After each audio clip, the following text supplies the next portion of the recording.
அன்னை ஸ்ரீ அரவிந்தருக்கு வணக்கம். அனைவருக்கும் வணக்கம். அன்னையின் அருள்வாக்கு வழி நாம் பிரெஞ்சு பயிர்களை இன்று தொடங்குகிறோம், இன்றும் துவங்குகிறோம்.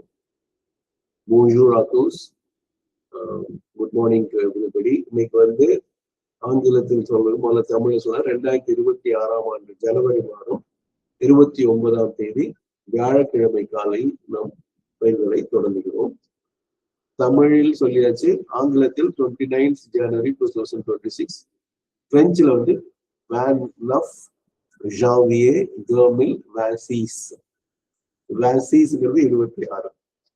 ஓகே, இதுல லாபே அப்படிங்கிற அந்த தலைப்புல நம்ம அந்த அருள்வாக்கு படிச்சுட்டு வரோம்.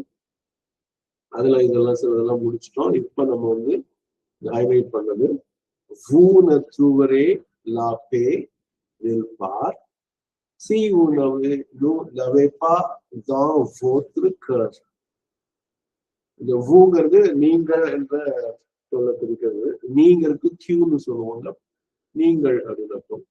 ne trouverez la paix nulle part, இது எல்லாம் சேர்த்து படிக்க வேண்டியது. அதுல la paix எல்லாம் எடுத்துட்டு த்ரூவரை மட்டும் எடுத்து பார்த்தா, த்ரூவே அப்படின்னு சொன்னா ஐயாறு வரைக்கும் இருக்கிறது பார்த்தீங்கன்னா கண்டுபிடித்தல், ஃபைண்ட் இங்கிலீஷ்ல சொல்லக்கூடியது. அது வேற த்ரூவரே அப்படின்னு சொன்னா ஃபியூச்சர் டென்ஸ்ல வரும். யூ வில் நாட் ஃபைண்ட் அர்த்தம். த்ரூவரே மட்டும் தான் யூ வில் ஃபைண்ட் அர்த்தம். த்ரூவரே யூஸ்வலா பா வரும். கீழே பாத்தீங்கன்னா பான்னு இருக்கு. இங்க பா இல்லாம பாக்கு பதில என்ன வார்த்தை இருக்குன்னா நில் பார் அப்படின்னு ஒரு பின்னாடி வருது. ஸோ த்ரூவரே லா பே, you will not find the peace. நில் பான்னு நோவேர்ங்கிற அர்த்தத்துல வரும்.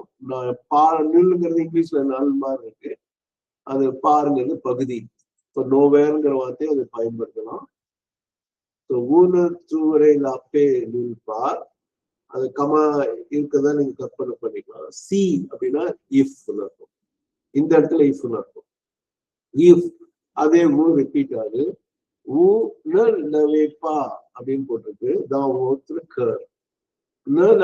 அப்படிங்கிறது நானாங்கிறது நாட்டுங்கிற அர்த்தம். அது எப்பவுமே வரும். இப்ப எல்ல எடுத்துட்டு இப்ப ஊசவே அப்படின்னு மட்டும் இருந்ததுன்னா யூ ஹேவ் அர்த்தம். அதுல ஏவிஓ ஐஆர் அவ்வாறு வேர்ப்னு சொல்லுவோம். இப்ப ஊசவே அப்படின்னா நீ உங்களிடம் தமிழ்ல இருக்கிறதுங்கிற சொல் தான் நம்ம பயன்படுத்துவோம். ஏன்னா அந்த இருத்தல் என்கிறது இங்கிலீஷ்ல பீன்னு ஒண்ணு இருக்கும், அப்புறம் கொண்டிருக்கிறோம் என்கிறதுல ஹேவ்னு இருக்கும். ரெண்டுக்குமே ஒரு சின்ன இது இருக்கும். ஆனா இந்த இடத்துல நம்ம உங்களிடம் இல்லை அப்படின்னா இங்க இதுல ரொம்ப சூட்சுமமான விஷயம் என்னன்னா லவேப்பான்னு இருக்கு பாருங்க. அந்த எல் அந்த லாவுடைய லாப்பே தான் குறிக்குது, மறந்துடாதீங்க. அப்ப you don't have the peace அப்படின்னு அர்த்தம். அப்ப அது நம்ம அது உன்னிடம் இருக்காது அப்படின்னு நம்ம தமிழ்ல சொல்லுவோம் இல்லையா. உன்னிடம் எந்த பகுதியிலும், அதாவது உன்னுடைய இதயத்தில் அமைதி இல்லாத போது அது எங்குமே இருக்காது அப்படிங்கிற பொருள்ல தான் வரும். அந்த அதுங்கிறது இங்க முன்னாடியே வந்துடும், தமிழ் மாதிரியே. அதுதான் இங்க ரொம்ப முக்கியமான விஷயம். அது தமிழ் அல்லது இந்திய மொழிகளின் அமைப்புல இந்த இது இருக்கு. இங்கிலீஷ்ல அப்படி வரவே வராது. ஏன்னா இங்கிலீஷ்ல அந்த எல்லுங்கிறது you will not have it அப்படின்னு மட்டும்தான் அங்க வரும். யூ டோன்ட் ஹேவ் இட்ங்கிற அர்த்தம் வரும். இது ஆக்சுவலா பிரசன்ட் டென்ஸ்ல இருக்கு. ஓகே, அப்போ ஊன லவேப்பா தான் அப்படின்னா இன், வோத்ரு அப்படிங்கிற வார்த்தைக்கு யுவர் உங்களுடையன்னு தமிழ்ல சொல்லலாம். கர் அப்படின்னு சொன்னா இதயம். இந்த ஓயி சேர்ந்து வரும், அந்த ஆங்கிறது சொல்லி பாருங்க. So vous ne trouverez la paix nulle part si vous ne l'avez pas dans votre cœur. இது இங்கிலீஷ்ல பார்ப்போம். nowhere will you be able to find peace unless you have peace in your heart. இதோடைய மொழிபெயர்ப்பு நல்லாவே அமைஞ்சிருக்கு. உங்கள் இதயத்தில் அமைதி இல்லை என்றால் எங்கும் அமைதியை காண முடியாது. அப்ப இதுல அடிப்படை என்னன்னா, முதல்ல நம்ம இதயத்துல அமைதி இருக்கும். அப்பதான் வெளியில நம்ம எங்கே நிம்மதின்னு பண்ணா, அந்த நிம்மதி நமக்குள்ள இருந்தாதான் வெளியிலேயே நம்ம பார்க்க முடியும். நமக்குள்ள அமைதி இல்லாத வரைக்கும் பார்க்க முடியும்.